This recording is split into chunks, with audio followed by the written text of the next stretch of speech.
ಶ್ರೀ ಪಿಪೀಡಿ ಕ್ಷೇತ್ರ ಬೆಟ್ಟದಾಸನಪುರ ಗ್ರಾಮ. ಧರ್ಮೋ ರಕ್ಷತಿ ರಕ್ಷಿತಃ ಸರ್ವೇ ಜನೋ ಸುಖಿನೋ ಭವಂತು.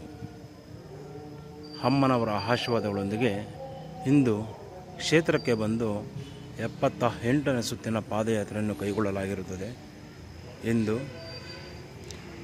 ಕ್ಷೇತ್ರಕ್ಕೆ ಬಂದಾಗ ಪ್ರಕೃತಿಯ ಸುಂದರವಾದ ಒಂದು ನೈಜ ದರ್ಶನ ಹಾಗೂ ತಂಪು ವಾತಾವರಣ ಹಾಗೂ ವರುಣದೇವನ ಕೃಪೆಯಿಂದ ಕರುನಾಡಿನಾದ್ಯಂತ ಸಾಕಷ್ಟು ಮಳೆ ಸುರಿದಿದ್ದು ಬಹಳ ತಂಪು ಭರಿತ ವಾತಾವರಣವನ್ನು ನಾವು ಇಂದು ಈ 78ನೇ ಸುತ್ತಿನ ಪಾದಯಾತ್ರೆ ಸುಸಂದರ್ಭದಲ್ಲಿ ನೋಡಿ ಸ್ವತಃ ಪಾದಯಾತ್ರೆ ಸುಸಂದರ್ಭದಲ್ಲಿ ಈ ಒಂದು ಸುಂದರವಾದ ಒಂದು ತಂಪು ವಾತಾವರಣವನ್ನು ಅನುಭವಿಸಿರುತ್ತೇವೆ.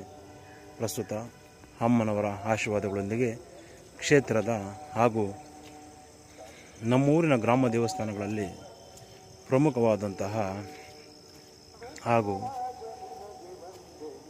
ಅನಾದಿ ಕಾಲದಿಂದಲೂ ಪೂಜಿಸುತ್ತಾ ಬಂದಿರುವಂತಹ ಸುಮಾರು 12 ದೇವಸ್ಥಾನಗಳ ಗ್ರಾಮ ದೇವತೆಗಳನ್ನು ನೆನೆಯುತ್ತಾ ಸ್ಮರಿಸುತ್ತಾ ಪಾದಯಾತ್ರೆಯನ್ನು ಕೈಗೊಳ್ಳಲಾಗಿರುತ್ತದೆ.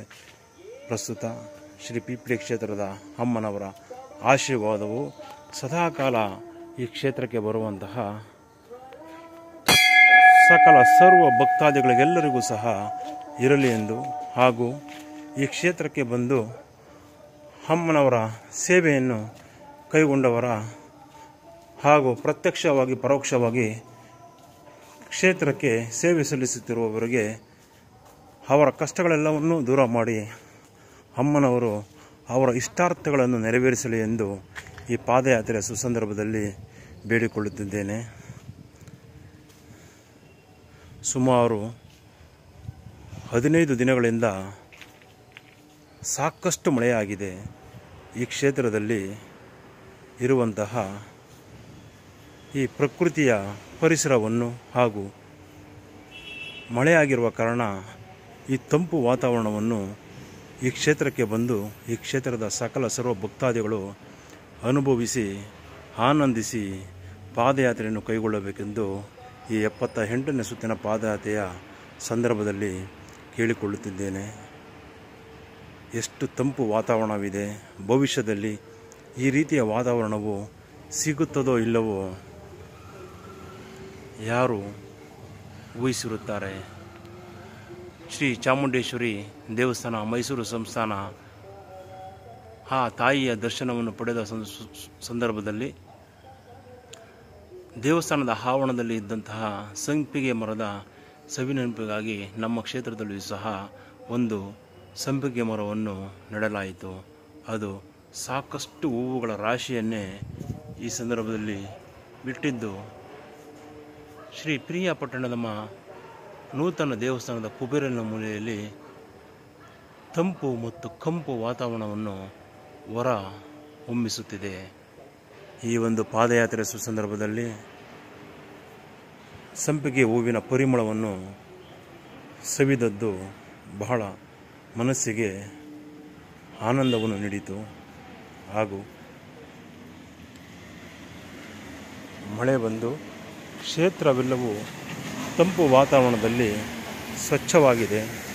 ಈ ಒಂದು ಪಾದಯಾತ್ರೆಯ ಸಮಯದಲ್ಲಿ ಈ ಗಿಡಮರಗಳನ್ನು ನೋಡುತ್ತಾ ನವಗ್ರಹ ವೃಕ್ಷಗಳನ್ನು ನೆನೆಯುತ್ತಾ ಪಾದಯಾತ್ರೆಯನ್ನು ಮಾಡಿದ್ದು ಮನಸ್ಸಿಗೆ ಭಾಳ ಸಂತೋಷವನ್ನು ನೀಡಿದೆ.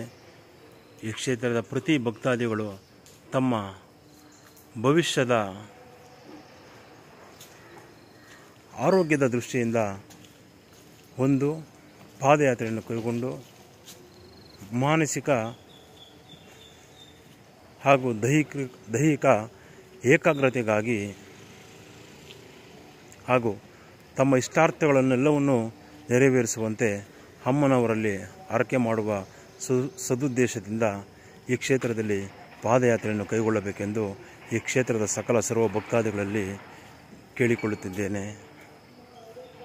ಹಾಗೆಯೇ ಅಂದು ಶ್ರೀ ಪಿರಿಯಾಪಟ್ಟಣದಮ್ಮ ಮೂಲ ದೇವಸ್ಥಾನದ ವಿಸ್ತರಣೆಯನ್ನು ಮಾಡಬೇಕೆಂದು ಅಮ್ಮನವರು ನೀಡಿದಂತಹ ಒಂದು ಮುನ್ಸೂಚನೆಯಂತೆ ಅಂದು ಕ್ಷೇತ್ರಕ್ಕೆ ಬಂದು ಶ್ರೀಮತಿ ಪುಟ್ಟಮ್ಮ ಗುಂಡಪ್ಪನವರ ಸರ್ವ ಸದಸ್ಯ ಕುಟುಂಬಸ್ಥರ ಉಪಸ್ಥಿತಿಯಿಂದಾಗಿ 3 ಬೇವಿನ ಮರಗಳನ್ನು ನೆಡಲಾಯಿತು.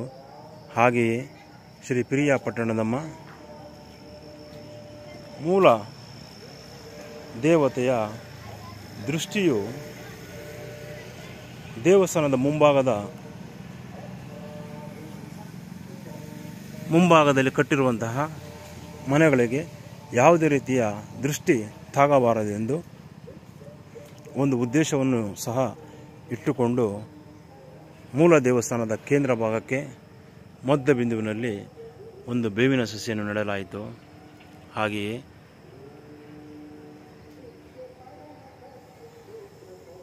ಆ ಬೇವಿನ ಸಸಿಗಳಿಗೆ ಹಾಲೋ ಬ್ಲಾಕ್ ಕಾಂಪೌಂಡ್ ಹಾಗೂ ಟ್ರೀ ಗಾರ್ಡ್ ಅನ್ನು ಹಾಕಿ ಸುಮಾರು 5 ರಿಂದ 6 ವರ್ಷಗಳ ಕಾಲ ಆ ಬೇವಿನ ಮರಗಳು ಮೇಲಕ್ಕೆ ಬೆಳೆಯಲು ಬಹಳ ಹುಷಾರಾಗಿ ಎಚ್ಚರಿಕೆಯಿಂದ ಕಾಪಾಡಿಕೊಂಡು ಬರಲಾಯಿತು. ತದನಂತರ ಇಂದು ಆ ಬೇವಿನ ಮರಗಳನ್ನು ನೋಡಿದಲ್ಲಿ ಬಹಳ ಸಂತೋಷವಾಗುತ್ತದೆ.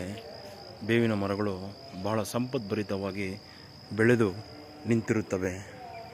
ಅಮ್ಮ ತಾಯಿ ಈ ಕ್ಷೇತ್ರಕ್ಕೆ ಬರುವಂತಹ, ಈ ಕ್ಷೇತ್ರದ ಅಮ್ಮನವರನ್ನು ನಂಬಿ ಬರುವಂತಹ ಸಕಲ ಭಕ್ತಾದಿಗಳಿಗೆಲ್ಲರಿಗೂ ಸಹ ಒಳಿತನ್ನು ಮಾಡಿ ತಾಯೇ.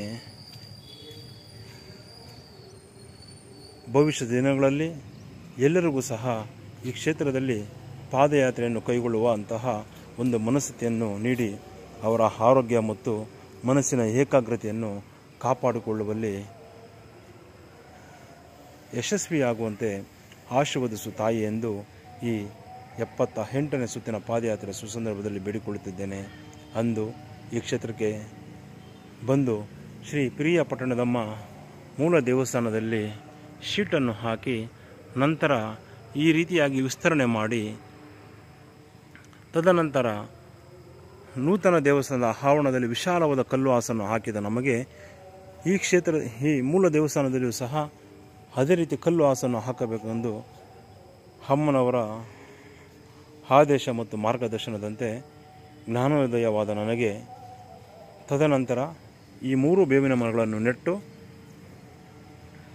ಈ ರೀತಿಯಾಗಿ ಕಟ್ಟೆಗಳನ್ನು ಕಟ್ಟಿದ ನಂತರ ಈ ಭಾಗದಲ್ಲಿ ತೇವಾಂಶ ಮಳೆ ಬಂದಾಗ ಕೆಸರು ನಿಂತಿತ್ತು. ಆಗ ಸುಮಾರು 40,000 ರೂಗಳನ್ನು ವಿನಿಯೋಗಿಸಿ ಜಿಗಣಿಯಿಂದ ಸುಮಾರು 30 × 60 ಅಡಿ ವಿಸ್ತೀರ್ಣದಲ್ಲಿ ಈ ಕಲ್ಲನ್ನು ತರಲಾಯಿತು. ತದನಂತರ ಶಿಕಾರಿಪಳ್ಯದಲ್ಲಿರುವಂತಹ ನಮ್ಮ ಮುಸಲ್ಮಾನ ಬಾಂಧವ ಆ ಪುಣ್ಯಾತ್ಮನಿಗೆ ದೇವಸ್ಥಾನದ ತಾತ ಎಂದೇ ಕರೆಯಬಹುದು. ಆ ಪುಣ್ಯಾತ್ಮನು ಬಂದು ಅಮ್ಮನವರ ನಮಗೆ ನೀಡಿದಂತಹ ಮುನ್ಸೂಚನೆಯಂತೆಯೇ ಹಾಗೂ ಈ ಕ್ಷೇತ್ರಕ್ಕೆ 1 ಇಂಚು ಸಹ ಯಾವುದೇ ರೀತಿಯ ವ್ಯತ್ಯಾಸವಾಗದಂತೆ ತಾವು ಈ ವಿಡಿಯೋದಲ್ಲಿ ನೋಡಬಹುದಾಗಿರುತ್ತದೆ. ಈ ಕಲ್ಲು ಹಾಸನ್ನು ಹಾಕಲಾಗಿರುತ್ತದೆ. ಅಂದು ನಮಗೆ ಸುಮಾರು 25 ಅಡಿ ಹಾಗೂ 60 ಅಡಿ ವಿಸ್ತೀರ್ಣದ ಈ ಕಲ್ಲು ಹಾಸನ್ನು ಹಾಕಲು ಸುಮಾರು 75,000 ರೂಗಳ ಅವಶ್ಯಕತೆ ಇದ್ದು ಅದನ್ನು ವಿನಿಯೋಗಿಸಿ ಶ್ರೀಮತಿ ಪುಟ್ಟಮ್ಮ ಗೋಪಾಲಪ್ಪನವರ ಅಮೃತ ಹಸ್ತದಿಂದ ಈ ಒಂದು ಮಹತ್ ಕಾರ್ಯವನ್ನು ಮಾಡಲಾಯಿತು. ಪ್ರಸ್ತುತ ತಾವು ಈ ವಿಡಿಯೋ ಚಿತ್ರೀಕರಣದಲ್ಲಿ ನೋಡುತ್ತಿರುವಂತೆ ಬಹಳ ಸುಂದರವಾಗಿ ಕಲ್ಲು ಹಾಸನ್ನು ಹಾಕಲಾಗಿರುತ್ತದೆ. ನಾನು ಸಾಕಷ್ಟು ಧಾರ್ಮಿಕ ಕ್ಷೇತ್ರಗಳಲ್ಲಿ ಹೋಗಿ ಭೇಟಿ ಕೊಟ್ಟಾಗ ಎಲ್ಲ ಕ್ಷೇತ್ರದಲ್ಲಿಯೂ ಸಹ ದೇವಸ್ಥಾನದ ಆವರಣದಲ್ಲಿ ಕಲ್ಲು ಹಾಸನ್ನು ಹಾಕಲಾಗಿರುತ್ತದೆ. ಆದರೆ ಅಮ್ಮನವರು ನಮಗೆ ನೀಡಿದಂತಹ ಶಕ್ತಿಯ ಅನುಸಾರ ನಾವು ಸಹ ಅಮ್ಮನವರ ಆಶೀರ್ವಾದ ಮತ್ತು ಮಾರ್ಗದರ್ಶನದಂತೆ ಶ್ರೀ ಪಿರಿಯಾಪಟ್ಟಣದಮ್ಮ ಮೂಲ ದೇವಸ್ಥಾನದ ಆವರಣದಲ್ಲಿ ಕಲ್ಲು ಹಾಸನ್ನು ಹಾಕಿರುತ್ತೇವೆ. ಅಂದು ಈ ಕಲ್ಲು ಹಾಸನ್ನು ಹಾಕಲು ಸಹಕರಿಸಿದ ಹಾಗೂ ಟ್ರ್ಯಾಕ್ಟರ್ ಚಾಲಕರು, ಕೂಲಿ ಕಾರ್ಮಿಕರು ಹಾಗೂ ನಮ್ಮ ಶಿಕಾರಿಪಳ್ಯ ಮುಸಲ್ಮಾನ್ ಬಾಂಧವರಾದಂತಹ ಆ ಪುಣ್ಯಾತ್ಮನಿಗೂ ಸಹ ಎಲ್ಲ ಒಳಿತಾಗಲಿ ಹಾಗೂ ಈ ಕೆಲಸ ಕಾರ್ಯದಲ್ಲಿ ಪ್ರತ್ಯಕ್ಷವಾಗಿ ಮತ್ತು ಪರೋಕ್ಷವಾಗಿ ಸಹಕರಿಸಿದಂತಹ ಪ್ರತಿಯೊಬ್ಬರಿಗೂ ಸಹ ಒಳ್ಳೆಯದಾಗಲಿ ಎಂದು ಹಾಗೂ ಅಮ್ಮನವರ ಆಶೀರ್ವಾದ, ಅಮ್ಮನವರನ್ನು ಸ್ಮರಿಸುತ್ತಾ ನೆನೆಯುತ್ತಾ ಜೀವನ ಮಾಡುತ್ತಿರುವಂತಹ ಪ್ರತಿಯೊಬ್ಬರಿಗೂ ಸಹ ಇರಲಿ ಎಂದು ಈ 78ನೇ ಸುತ್ತಿನ ಪಾದಯಾತ್ರೆಯ ಸುಸಂದರ್ಭದಲ್ಲಿ ಬೇಡಿಕೊಳ್ಳುತ್ತಾ ವಾಡಿಕೆಯಂತೆ 21 ಬಾರಿ ಘಂಟಾನಾದ.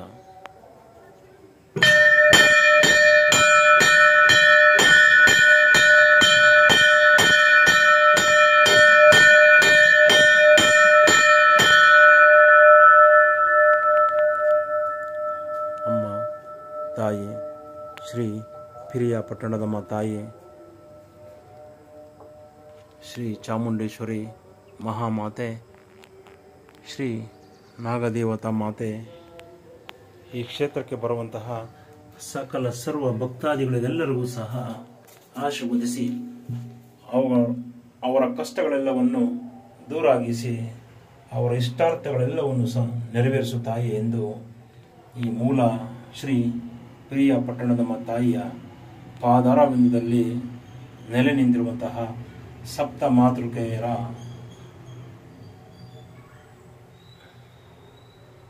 ದೇವತೆಗಳ ಮುಂದೆ ಬೇಡಿಕೊಳ್ಳುತ್ತಿದ್ದೇನೆ. ಅಮ್ಮ ತಾಯಿ, ಸರ್ವರನ್ನು ಕಾಪಾಡು, ಸರ್ವರಿಗೂ ಒಳಿತನ್ನು ಮಾಡು ತಾಯೇ. ಧನ್ಯೋಸ್ಮಿ ಮಾತಾ, ಧನ್ಯೋಸ್ಮಿ.